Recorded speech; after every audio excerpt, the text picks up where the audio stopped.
We are glad that all y'all have made it. We're glad to have this herbal cipher this evening. So, just to let you know, we did hit record. This is being recorded just so we can post it up later for people who may have missed it.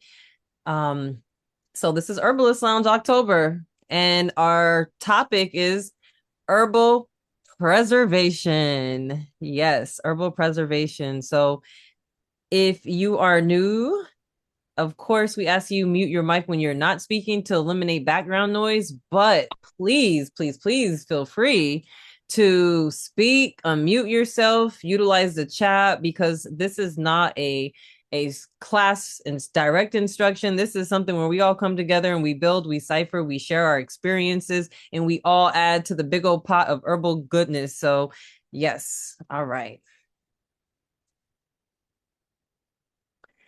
And your facilitators for this evening are myself, Martina. How's everyone doing? AKA Boogie Mama Okra. And we also have Peace, this is Asia, representing the worldwide web and plants. And we also have Nita is here. Mind and body. And I'm representing whatever. But I'm here, y'all. well, we're glad to have you because last time I think it was just the mind, the body was absent, but it's good to have you here in the flesh as well. All right, guys. And before we get started, we have to give thanks to our ancestors, the one that set the stage for us to even be here to share this knowledge. May we continue to do so. Our plancestors, yes, our plancestors and our fungi friends and all the above. We are so grateful for you all. Thank you.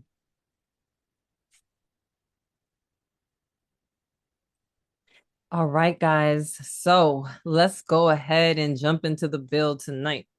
So before we get started, or as we get started, what herb are you digging this evening or just in general? Is there a certain herb that's been resonating with you that you've been working with or you want to work with? While we go ahead and answer that, feel free to put it in the chat. Tell us where you're from as well. I'm about to go to the kitchen and pour my herb of choice this evening. I'm going to let someone else take it over. All right, I got y'all. I am in Texas, physically in Texas right now. And I am sipping on some moringa and aloe vera juice. And it is the best of both worlds. I'm getting all my nutrition and the juicy juice of the aloe vera. So that's good stuff going on here. nice. All right, this is Asia again, and I am now representing Washington State. Woo-hoo.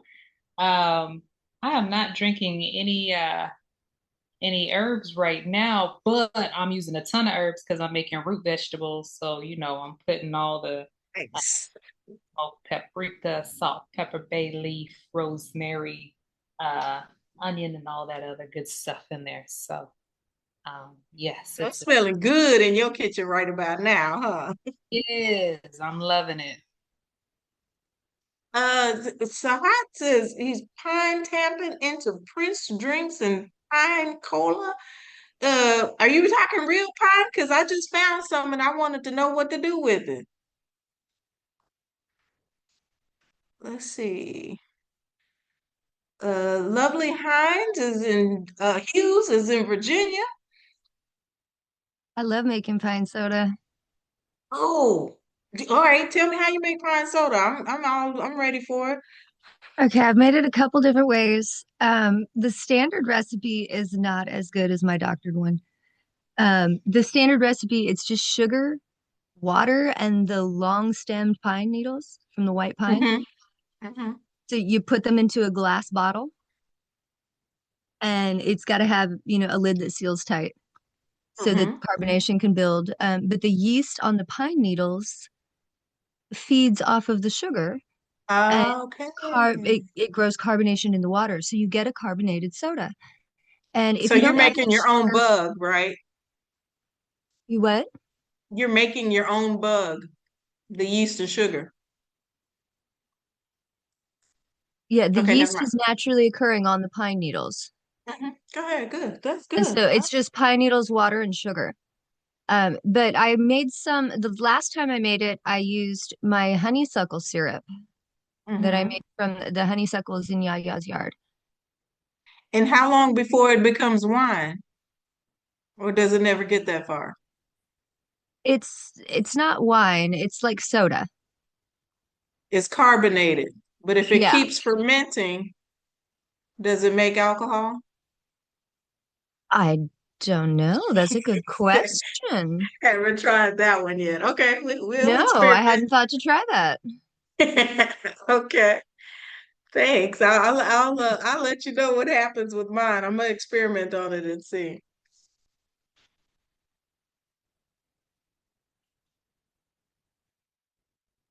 All All right. right, we got Well, I'm just listening to all this Sharon. good stuff and I'm trying to unmute myself. Oh my goodness, yes, the pine needle soda, yummy yum, amazing. Lanita, please let me know how your experiment goes. Okay. Because I know it's going to be interesting nonetheless. And I'm in the kitchen right now, going back to the kitchen, and I put on the stove I have licorice root, I have ginger, and what else did I put in there? Oh, some cinnamon and some cinnamon. I've been working with goldenrod a lot lately as well, but I didn't put any goldenrod out there just now. But the goldenrod is blooming beautifully out here. And I'm excited to hear people talk about pine because the longleaf pines, I just went out there today and my daughter, well, Nairobi, she actually got some pine needles. So she's like, Mommy, we have all these pine needles. We're going to go ahead and make us some pine soda tomorrow, probably. So thank you all for that. Yummy, yummy. Okay, so Lovely makes hers with sugar and Sahat makes his with agave. I think that agave, I just found out that agave is all fructose, so I bet it probably really ferments. Mm. I bet it tastes way better too. So y'all use them green, right? You're not using the dried ones. They're green pine needles, right? Correct. Okay. I got a bushel of green ones that I brought back with me. So we're gonna see what happens. Yeah. Yeah, it's a fun experiment. You got to make sure you get the ratios right. If you don't have enough sugars for the yeast to feed on, it won't carbonate properly and it just tastes weird. Okay. Duly noted. All right. Martina, you talking about your goldenrod. I got to feel the goldenrod here too. Loving it. Yeah, it's definitely that season around here. And I know it's that season out there in Texas. I just remember Yes. going out on the land and doing all that lovely foraging. I still have some of that goldenrod from that trip and seeds and all kinds of stuff. So, whoo. And those are one of my favorite herbs to do all kinds of herbal preparations and preservations with. Oh, all right. So That's what I was going to ask you. The one you're working with, is it fresh or dry? I have fresh and I have dried. Okay. So I've been making fresh infusions with it for my just for post workouts and for just teas to blend with other things, Nairobi and her sinuses and allergies. And I've been pairing the goldenrod with the elderflower, which also has a natural yeast on it as well. Um, Mm-hmm.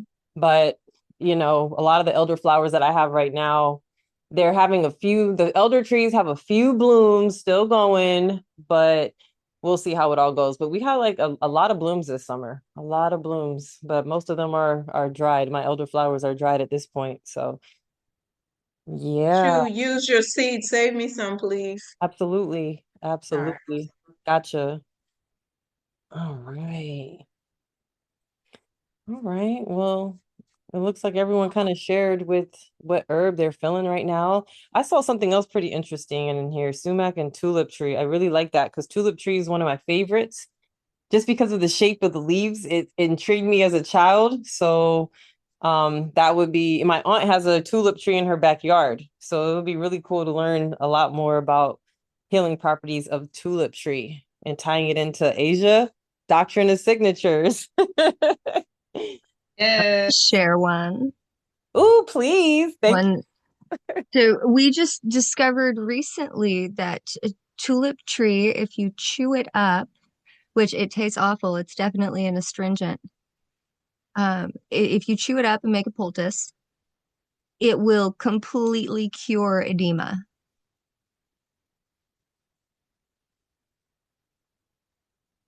Okay.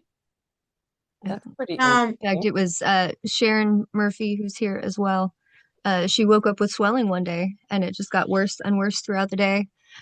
And so we sat down to look through our plant library database and see what sort of plants we had at our apothecary outside. And tulip tree came back as the one that we should go try. And so we went out and picked up a bunch of leaves and chewed them up. And yeah, I'd recommend using a coffee grinder instead of chewing it I was with about your to say, I'm gonna ask mouth. you a chemistry question.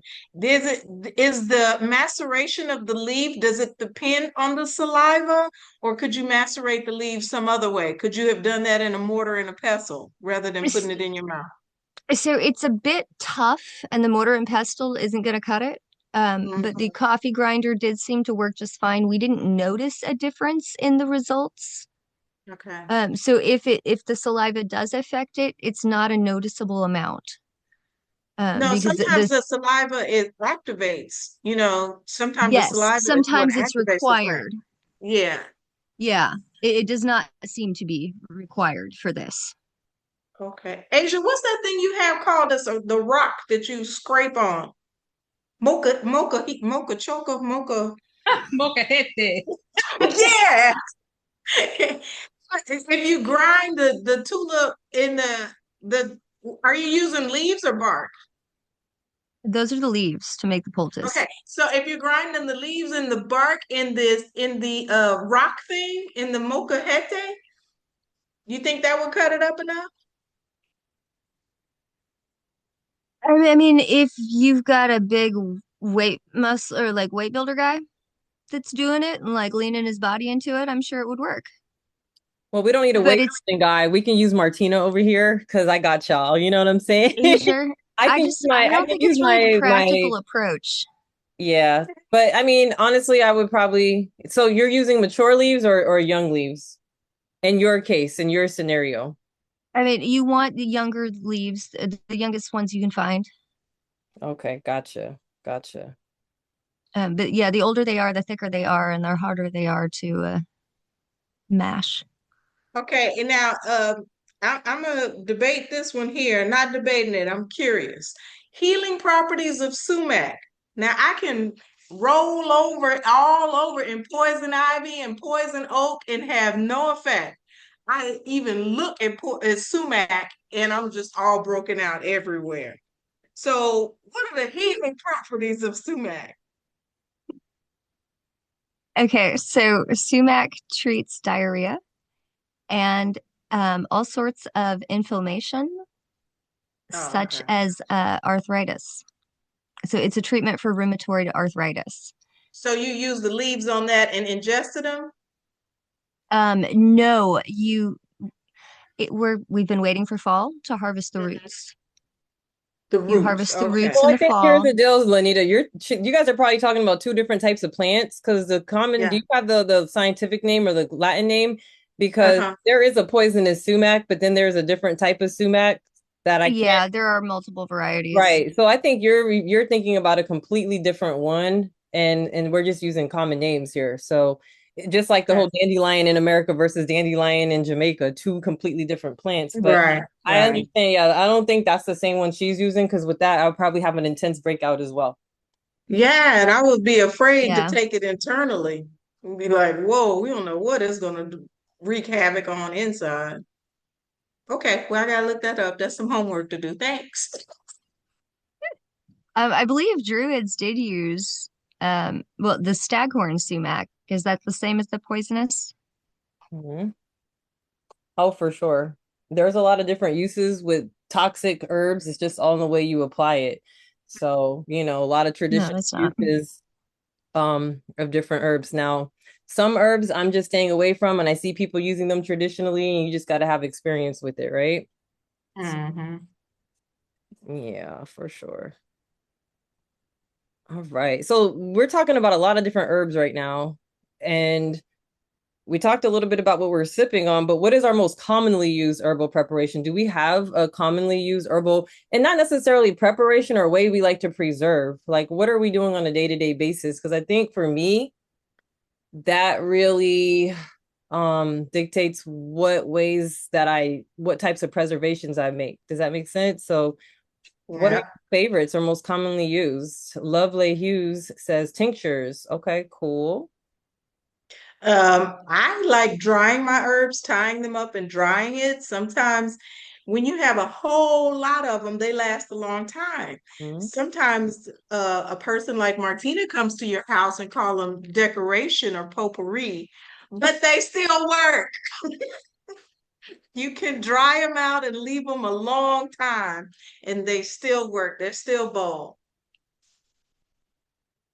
So yours Hmm. are dried herbs. My favorite, I'm gonna be Yeah. honest, I don't necessarily want to call it my favorite, but I love herbal infusions and decoctions.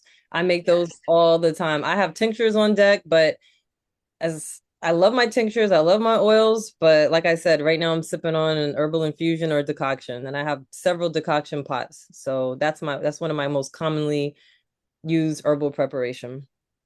Do you do decoctions with everything or roots only? It just depends Roots and bark. if you need that extra force to kind of get the medicine out, the phytochemicals, yeah, like barks, tough leaves, I will.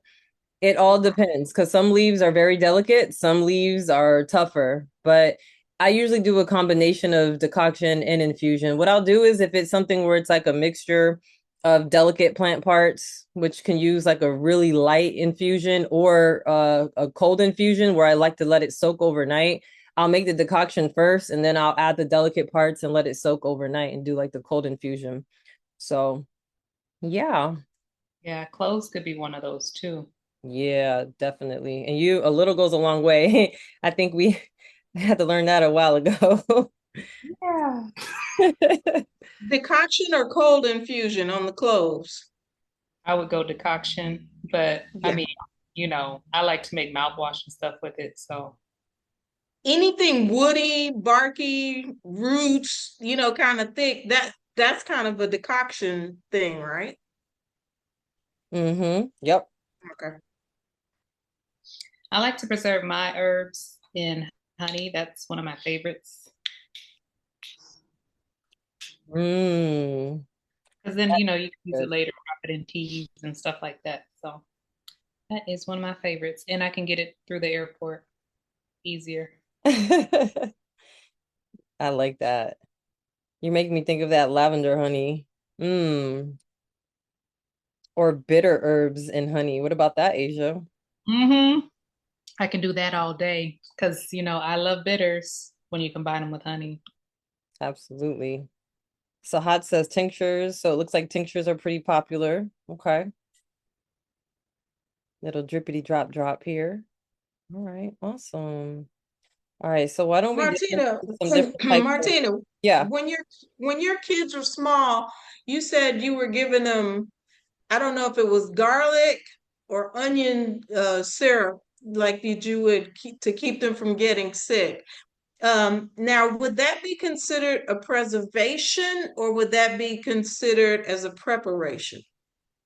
It can be both. It can be a preservation, but I think the key with any type of herbal preparation is going to be the ratios, right? You're the chemist Yeah, background. Um, right. you got to be very careful with stuff. Mhm. If water and oil will kind of, if you dry your herbs, usually when I do herbal infuse them in oils, I use dried herbs. That does not mean you can't do fresh herbs. You can. It's just like anything else. Like when you're out in the garden, what's the best rule of thumb to prevent pests is to be out there every day, keeping an eye on it. So keeping an eye on those preparations. And if you do mix oil with water, you can, I'm sure there's several different ways. I do solar infused method. It just depends on what I'm using. Sometimes I will heat it if I'm working with herbs that are tougher to extract using the solar method, like usnea, for example. I'll heat it up slightly at a specific temperature, but with the onions or garlic. Of course, it's if it's not dried, and I usually don't dry the onions and the garlic. I put it fresh in the honey, just keeping an eye, a look on it, and that the ratios have to be right. And I'm gonna be honest with you, I usually use it up quickly within the week, so we do a lot of it fresh. Hmm. Hmm. Like where you would do like a honey infused herbs infused into honey, Asia, you probably would use what, like dried herbs in your honey or Dried or at least you know, when you have the water out of it. So not fully dried, Mhm. um, but yeah, mostly it's dried. I'll grind it up typically if I can to a powder, because then you get more surface area. But yeah, even if it's something that's not completely dry, at least like most of the water is out of Okay. Yeah. So I mean What are there's some other liquids that you all preserve in?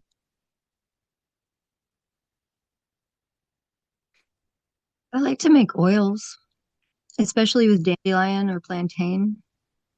And that's your way to preserve them?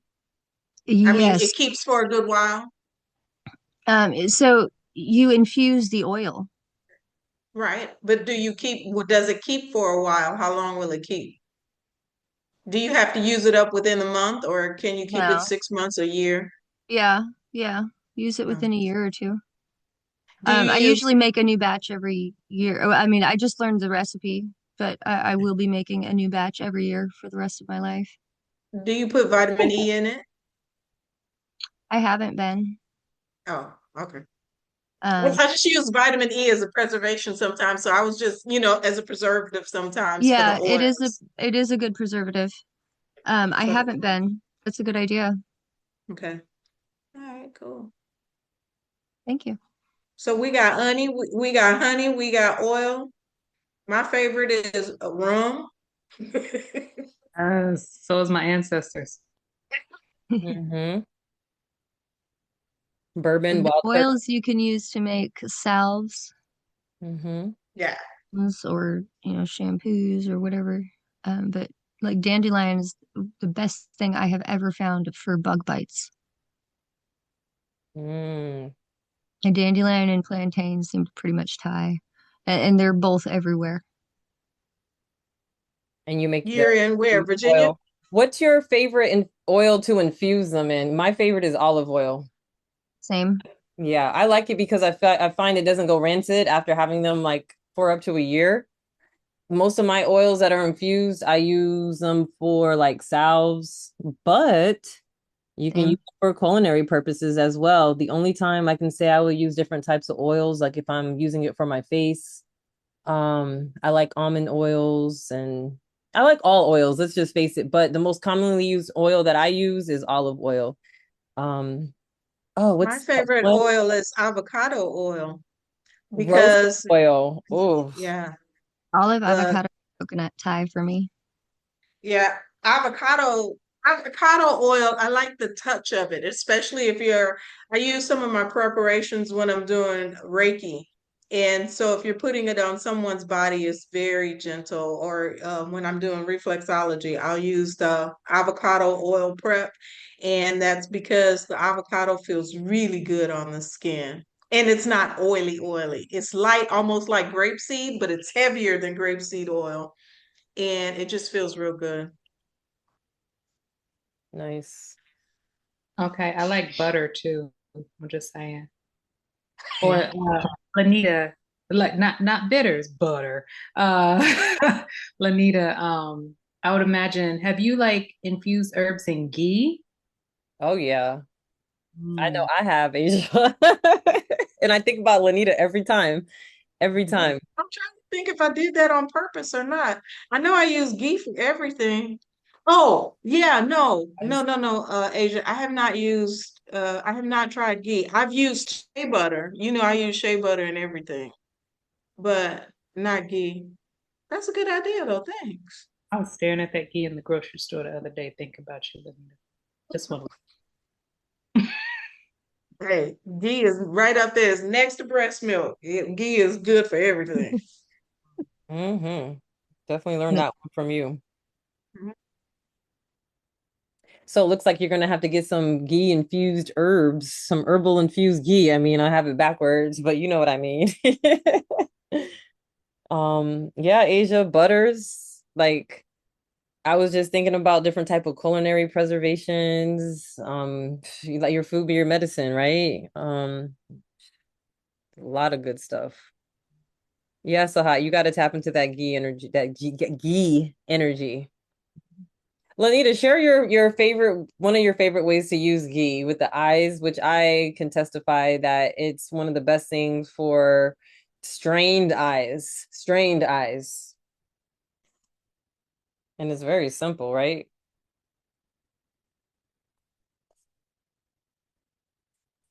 Well, if Lanita can't do it right at the moment, I'll just tell you, ghee warmed, you can put like a compress right on top, but Lanita does it a different way. I just soak cloths and warm ghee and soak it over the eyes and let it sit for a little bit, like a compress. And it really does help with the strain. When I used to teach, I taught online remote for about a year, and it was my first time doing anything that extensive online. And I had a lot of eye strain, and I tried a lot of different things, but the ghee was the one thing that really, really helped. So, all right. So what are some other types of herbal preparations that we are using? We talked about some drying techniques, oil-based ones, right? What about vinegars, acidics? Anything you guys like working with Mhm. oxymels, vinegar and honeys? Vinegar is great too. I like making kombucha.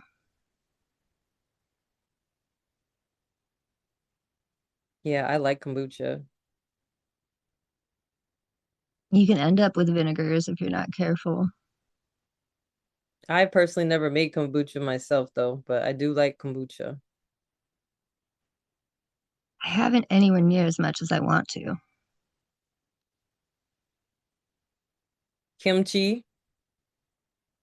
Y'all, The students want to do that because we're planning Asia. We're planning like 80 different types of radishes right now. that's what we did when we were in farm school. Like we took those big old they were bigger than like the Home Depot buckets with those 5 gallons. Uh-huh. We had those big old buckets and we were making kimchi. So some of it was vegan, some of it was not, but and we split it all up amongst us. So there was what, 20, 25 of us, and we Hmm. made kimchi, or excuse me, yeah, all different types of kimchi to take home. So it's pretty cool. I'm So gonna have yeah, to that'll hit you up because I have a couple students who are super interested, and we got the remember the black radishes that I started growing, and Miss Beverly introduced me to that one.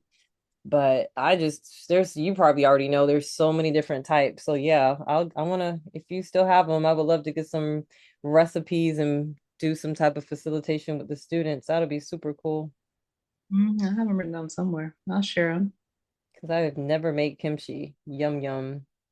My dad used to like kimchi and sauerkraut like on his hot dog, and it just reminds me of like living like in New York City when he used to take us there as children, and he would like get the hot dog, the cart hot dogs with the sauerkraut. I'm like, oh, the cabbage and stuff. But now I'm just like I have a different type of appreciation for it. But yeah, that's some good stuff.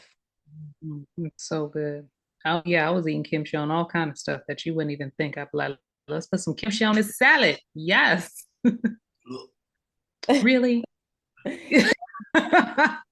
Sorry, we have an audience member over here as well too. So who didn't introduce himself, but I'll let him slide for Oh, now. Oh, there you go. Hello, here you go. Hi, what herb are you representing? hibiscus and cloves. All You right. don't All say. right. You better go So, get some over here gagging and stuff in the background.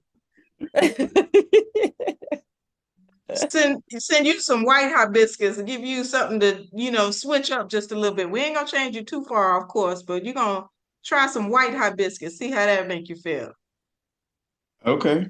All right, I'm gonna send you some. Speaking of white hibiscus, Lanita, I brought your BSOP.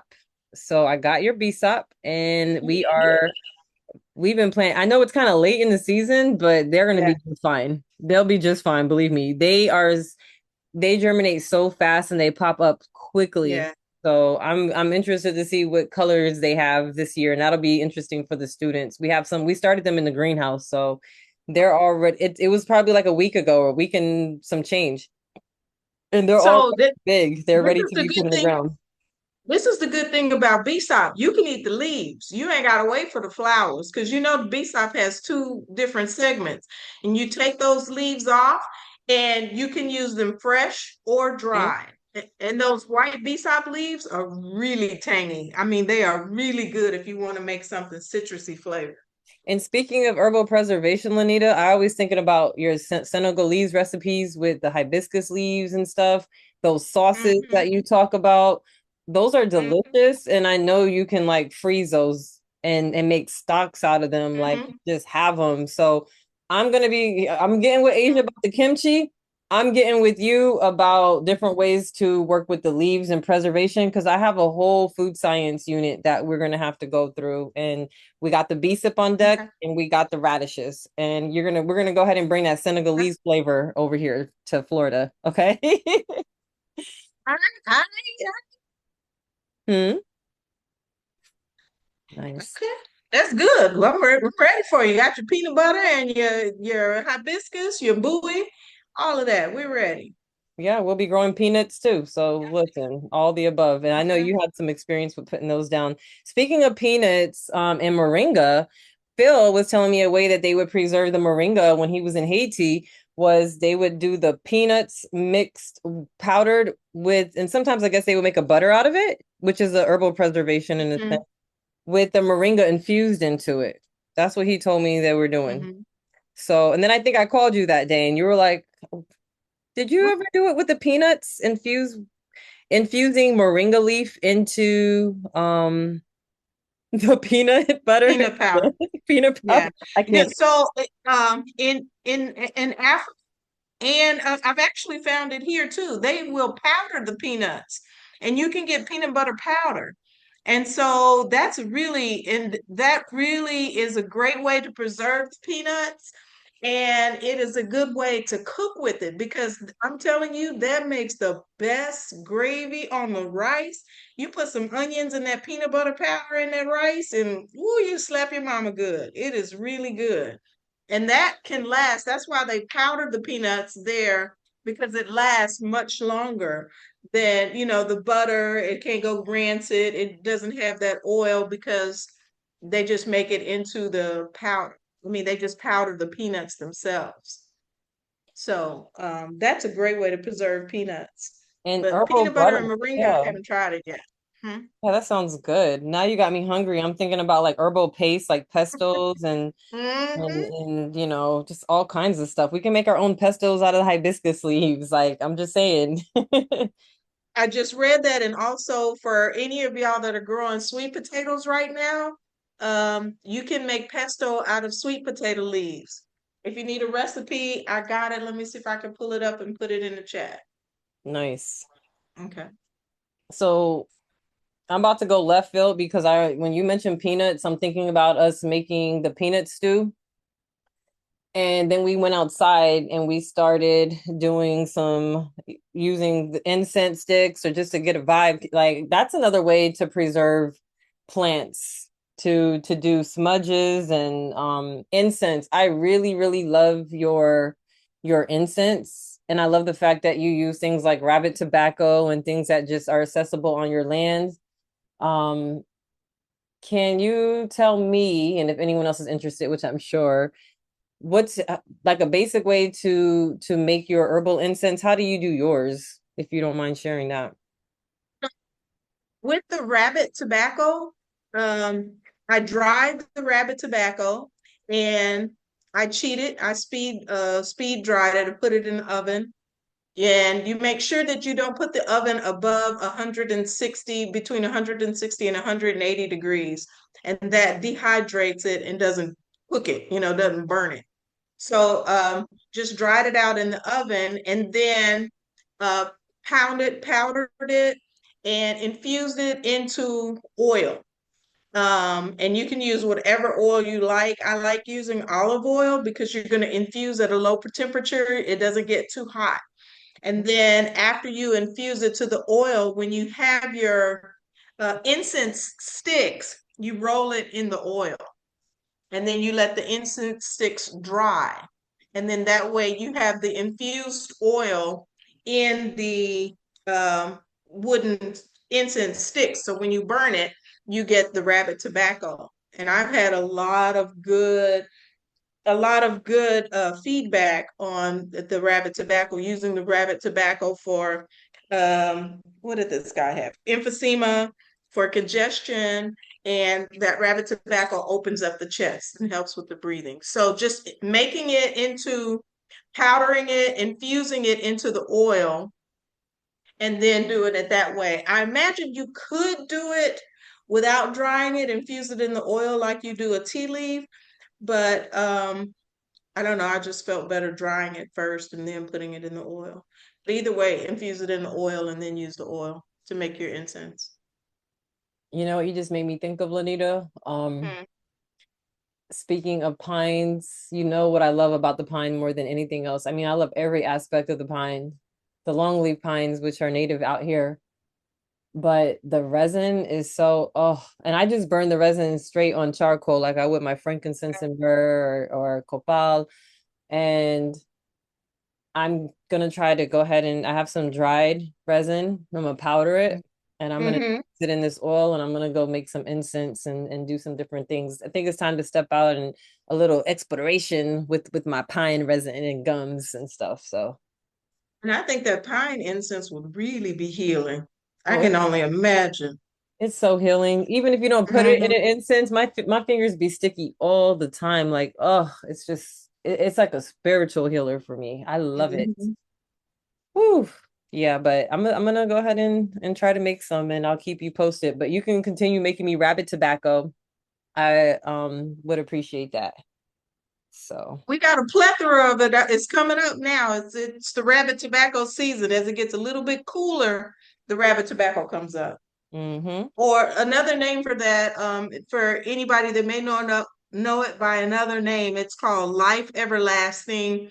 I was just in Oklahoma and it came up, it said Pennsylvania Everlasting. I don't know why it's got to be specifically Pennsylvania when it's in Oklahoma. But anyway, it's called Life Everlasting, and it's because it is good for everything. Mm-hmm. It is. And guess what? It's right next to the pines out here, Lanita. What? The Life The life Everlasting? everlasting, baby. Yeah. So I'm just, yeah, we'll talk because I don't want to go down that rabbit hole, but yes, we have that as well. So I'm gonna be working with some respiratory and breath work type of teas and recipes and stuff. So I'll be definitely hitting you up. Y'all will get me excited because I'm finally in a place where there's a whole bunch of pines. Yes. Finally get to Yes, you got. Ooh. Another thing you have a lot of out there too, Asia, is different type ferns. So many type ferns. Mm, To me, just looking at ferns, I think they have to have some medicinal value just because they look like an angel touch. I guess we're gonna find out.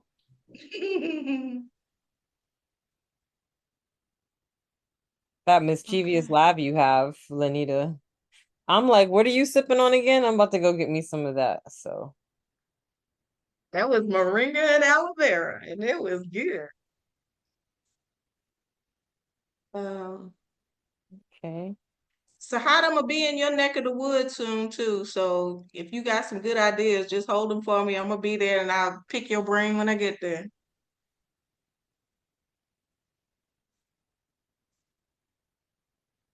Oh, he like the life everlasting tea. Yep. A lot of people love that.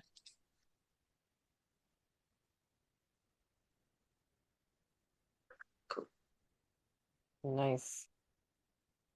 All right. What are some other So herbal preservations that we wanted to talk about? We hit a lot. We touched up on a few. I mean, we touched up on a lot, but what else are we thinking about?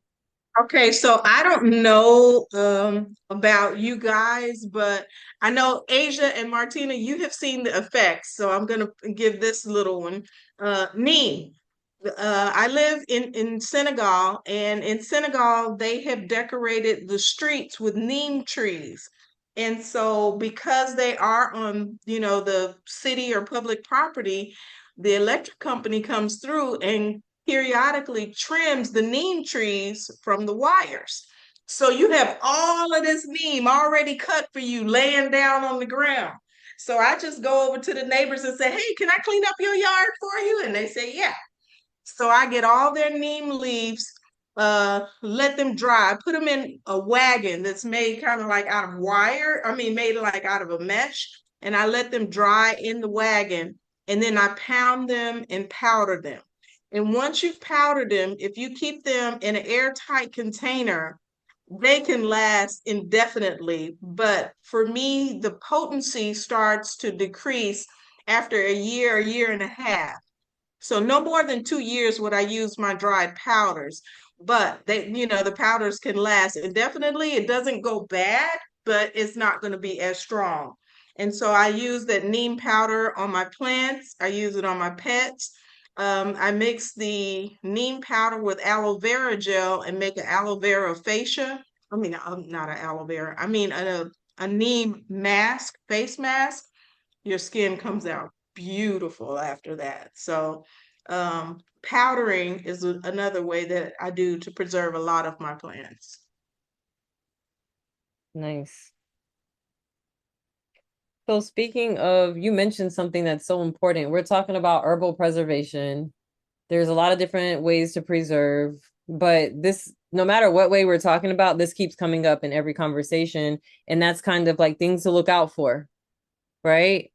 Yes. Um, and just hearing from the convo, definitely you want to start with good quality herbs, obviously, but like moisture and dryness control, right?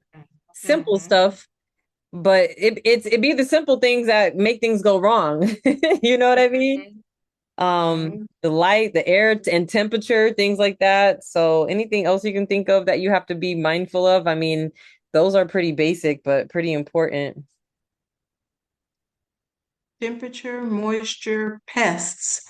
Because sometimes if you have when you're drying your plants, you have to make sure you got all of the little bugs out because sometimes they'll live in there, nest in there, and you think you got nice dried plants and somebody's eating them from the inside. So you have to make sure you have, I rinse the plants and shake them real good to make sure we got rid of all the little bugs that might be hiding in there. Unless you just want to get a little extra crunch, fresh. But yeah, long-term idea. Hey, Asia, it's okay.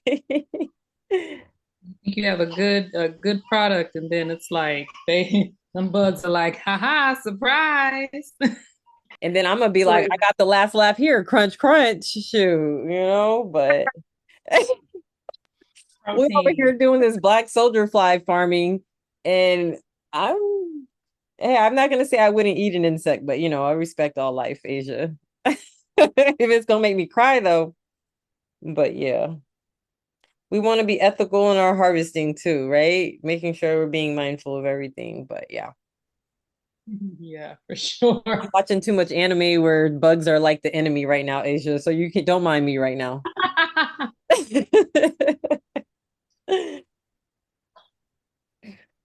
another thing, I guess this would be moisture too, but sometimes you will see that your preserved preparations have a film on top. And that film sometimes could just be, your herb drying, or it also could be a fungus or a mold growing on top. So you have to be careful of that too. hmm I just make sure I keep an eye on those tinctures, give it a shake, and if I forget, I'll just delegate it to my children, and they make it seem like it's a amusement park. Can I go shake the herbs? Can I go shake the jars today? And I'm like, absolutely. We don't ever have those problems anymore, but yeah, got to keep an eye on stuff. Absolutely. Um, Something else popped in my mind too, like certain types of herbs, you're going to want to use different types of you extract them in different ways, different solvents, like herbs that are really aromatic. And this isn't um always a rule of thumb, but I think about like the volatile oils. I like to tincture those. Um, they preserve, like they say, the minerals preserve well in like vinegars and water-based infusions. But I'm gonna tell you what, I do all kinds of stuff. But I'm just thinking about herbs that are very moistening, mucilaginous, like the licorice root I just had in Asia. We spoke about this years ago. Cinnamon, the longer you soak it, it is very mucilaginous, right? And it does come out. It's not just very aromatic. Hmm? This is a hormone disruptor. It is. Mm-hmm. So, all right. All right. Well,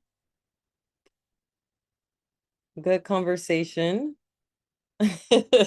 Sorry, I was looking for that sweet potato recipe for y'all, the sweet potato pesto. I found it. I just got to figure out how to get it over there. But anyway, Well, go ahead and throw that in um, the chat if you can. If it's a link, is it a video link or something? yeah, I want to yeah. make some sweet potato pesto. Yummy. Okay. But what you were talking about with the different solvents that you use it in, I have one particular problem. I don't know if that may be a problem for you all, but if I use that real expensive vodka, my husband is a problem. He drink it before I get it on my herbs. Oh my gosh. So That's a you have to you buy a whole fifth of it and you go and think, oh, at least I can make a pint of this and this, and you go and you only got a little bit left. Yeah, so some of the particular things that you preserve your plants in, your family members might like it too. So you got to make sure you keep that to the side, and say, hey, this mine for my herbs. Oh yeah, it's That's a like the real high good thing. proof Jamaican rum. Exactly. When we have family coming in town or like the ginger wine and stuff, which I use, and I'm like, I'll just change the label and put something crazy. Put like the skull with the crossbones on it or something. That's all you got to do. These are my tincture and herbs. It's yeah. The, almost like when you go to the liquor store and you buy all this alcohol and people are looking at you like, what you gonna do with all this? And I'm just like, with all this high proof 151, I'm just making herbal infusions. Oh my goodness. They know me at the liquor store. They were like, mm-hmm, yeah, right, uh-huh. Oh my goodness. What about salts? We didn't talk about salt, surprisingly. And I just see a picture right there of herbal salts. That's a great way to infuse herbs and preserve. Then to preserve too, because I know we did a ceremony where we made bath salts, and we took fresh flowers and we used fresh flowers. Oh, and essential oils in the in Epsom salt. And as we put it in the salt and dried it in there, I still have some bags of that, and that was over 2 years ago. And the flowers are still beautiful because the salt dehydrated all the water out of them. And they're still very effective, very fragrant. So salt is a very good preserver. If it's, I don't know about using regular sodium chloride. I've never tried that one, but I'm sure it dries things out. I don't know how good, it'll preserve, but I know the Epsom salt worked really well for drying those flowers and preserving them, keeping them looking fresh, keeping their color and everything. Well, you said it. It pushes away water, hydroscopic, Mhm, scopic. mhm, Remember that back in herbal class when we were talking about things that push away the water. mhm. But yeah, I love working with salts to preserve. And they also preserve like the minerals and stuff too. So and the volatile oils, which is why they're so good for spa stuff. But there's so many different uses. It's one of my favorite things is a herbal bath, an herbal soak. Mhm. Um, yeah, I want to do an herbal bath once a week outdoors in my wooden bath amongst the stars. Coming soon. Coming soon. So Yes, yes. Yep, I love it. Yeah, y'all are cityfied. You got to get your wooden tub, but don't forget, don't sleep on that number 10 wash tub. Or we have a trough that we use for the horses to drink out of. It's a good bathtub. It's long enough for you to sit down and stretch out in. And outside, when it's hot, it warms the water for you. And if it's cold, if it's cooler outside, you put hot water in it, it stays hot longer. So don't sleep on the metal wash tubs or And troughs. I was baptized in a metal horse trough. Thank you. They're quite lovely. See, Lanita, you're not alone.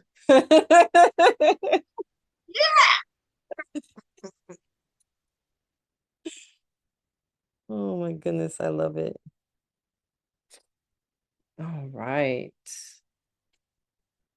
Cool, cool. Any other types of herbal preservations or stories or anything else we want to mention this evening before we have a closing? Hmm. I want to know if anybody does the gel thing. And I don't know if I'm using the right word, but you know how people make fruit roll-ups, Yeah. and I've seen some people do that with different herbs, especially for children. So I was wondering if anybody here had tried making that jelly sheet where you do it and save your herbs that way. I haven't done it personally, but absolutely. Has anyone done them though? Because I was just looking into that recently for my children. I've done it with fruits and veggies. I never thought to do it with herbs. Mm, We did all our own fruit leathers when the kids were little. nice. You can probably blend it with like powdered herbs like spirulina, hibiscus, nettles, Oh yeah. Yeah, you can add spirulina to just about anything. In fact, ginger. I did add spirulina one time when we made our fruit leather. Okay. I don't know how Martina, to I would cake love some without spirulina. elderflower in there. Yeah. I'll try all different types of things. And that's what I heard it being referred to as. I heard someone just say it, fruit leathers. Yeah, Literally, fruit yeah, leather. fruit leathers. So Um, did you use sugar? How did you make the gel part? Did you use sugar? I In your- we I started out with sugar and then uh experimented with honeys and agave. Would it get sticky enough with the hot with the honey and the agave? I don't remember. I had a head injury since between now and then. Oh, okay. Um, so I don't recall. I Okay. know it wasn't quite as user friendly. There was some figuring out to do with switching Hmm. to sugar. There Yeah. was some slight I mean, variation. people want to, talk bad about white sugar, but white sugar is better than a lot of other things. Or even I use brown sugar for everything. Or what's the other name? Turbinado. Turbinado is good. So I'm thinking that a turbinado gel, I mean, if you make your, what you call the fruit leathers or the roll-ups out of that, that would be sticky enough.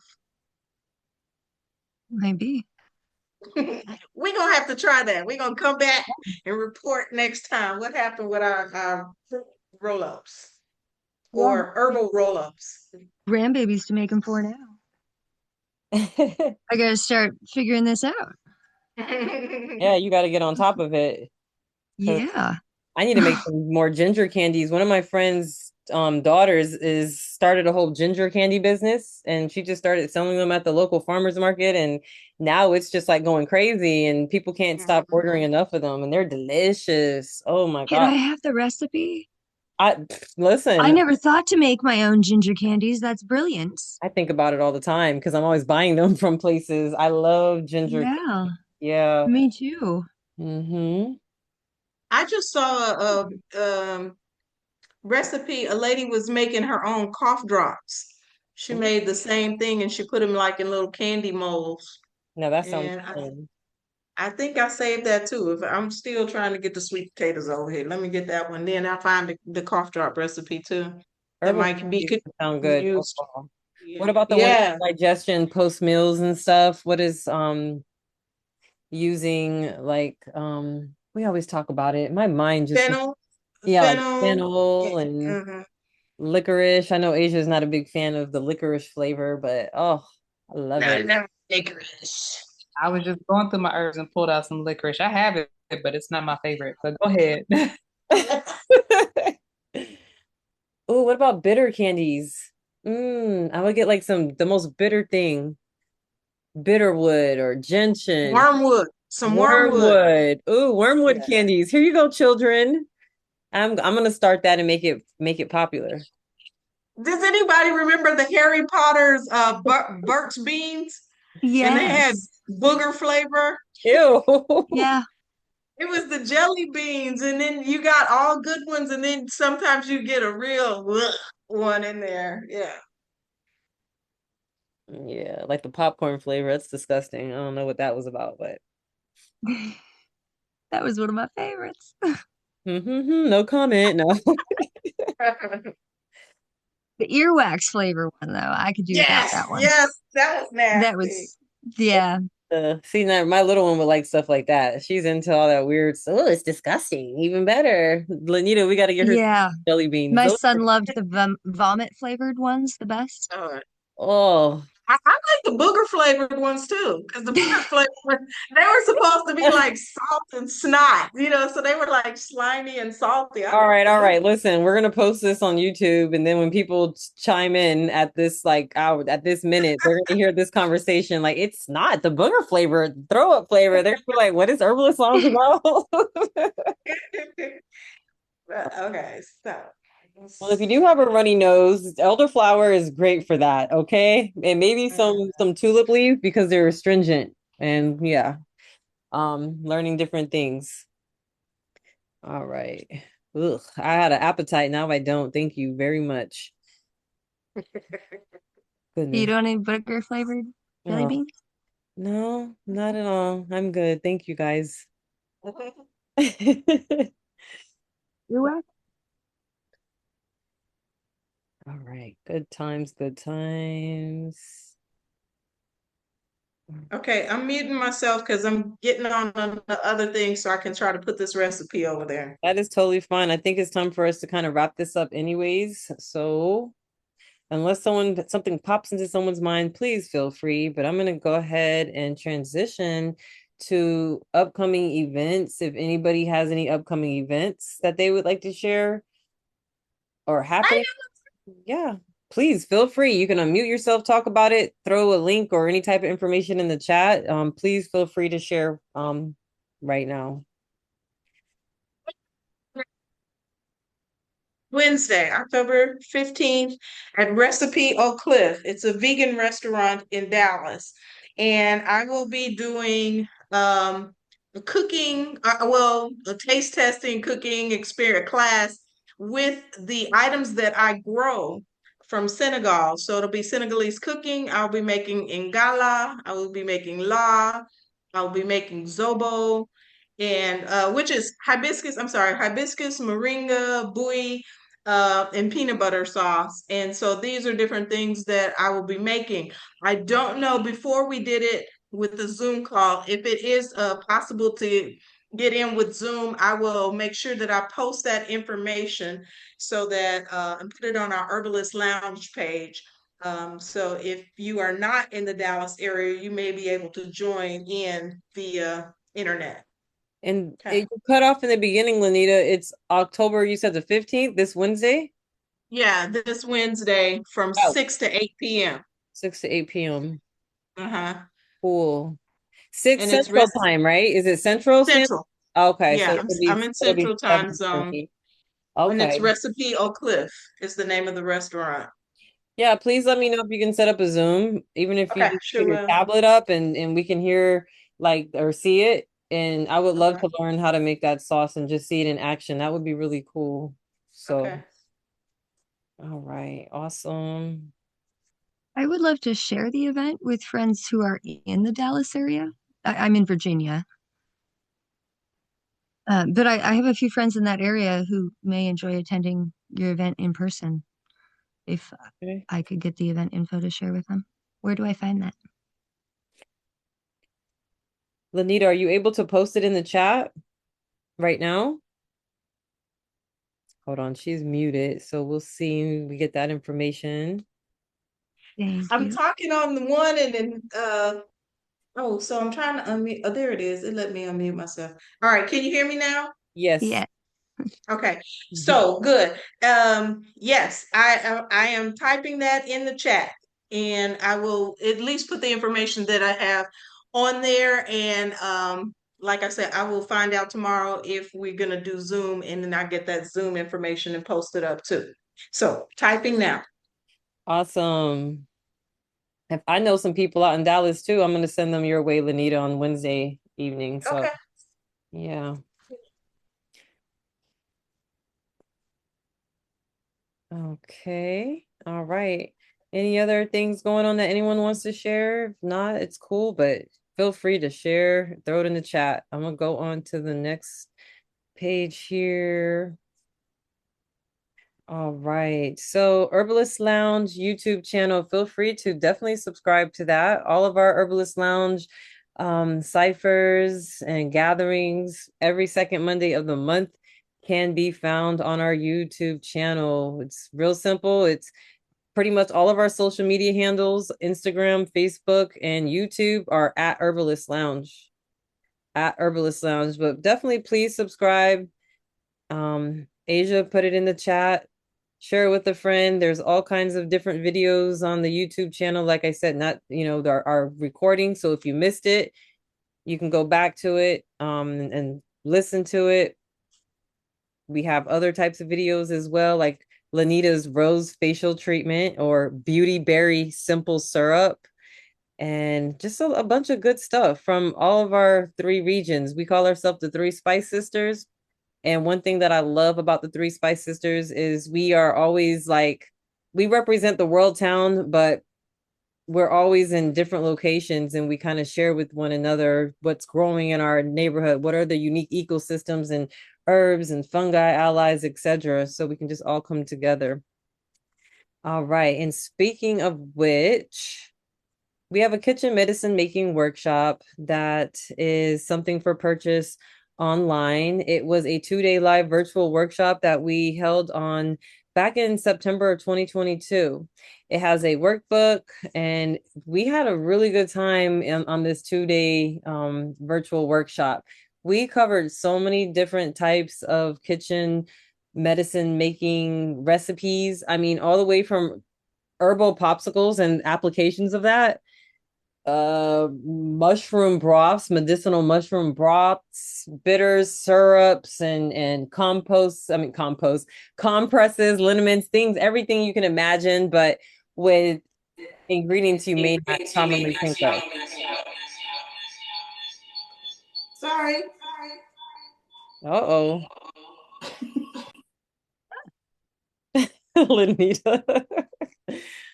All right. So if you can see the screen, and actually Asia went ahead and threw the link there in the chat. So if that's something you're interested in, feel free to check it out or share with someone who might be interested in an herbal medicine making workshop. That is a little unusual. And I say that in the best of ways. We take pride in that. All right. Last but not least, subscribe for upcoming events. We emailed people to let them know, hey, Herbalist Lounge is coming up. But if you can commit it to memory, it's always the second Monday of the month. But also feel free to go ahead and subscribe to our mailing list. We'll also go ahead and put that inside of the chat. All right. So we had such a lovely build this evening. A refresher on herbal preparations and preservation methods. I'm excited about trying all these different things that I mentioned. How's everyone feeling this evening before we're here to say good night? We feeling good? Yeah. Yeah. I am inspired to go try lots of new ideas. I'm Mhm. ready to go play. Yep. Nice. Thank you. Okay, so I'm sorry. We have a flyer for the class on Wednesday, but I'm not successfully getting it in here. If you will check our Herbalist Lounge Instagram, sometime before the sun comes up, I will have this on that Herbalist Lounge Instagram so that you can see the flyer for the class on Wednesday. Perfect. That'll make it easy to share it with my friends in the Dallas area. Okay. Thank you. Sahat is full from the plant wisdom shared tonight. Thank you. We enjoyed it. All right, we got people full, we got people inspired and excited. So it sounds like we had a beautiful, successful evening talking about our favorite things, plants, because plants rule everything around us. All right, y'all. Well, next Herbalist Lounge, remember every second Monday of the month, 7 p.m. Central, 8 p.m. Eastern. Peace, power, green blessings. Thank you, everyone. Whoop, whoop. Peace. Peace, y'all. All right. Thank you. Bye.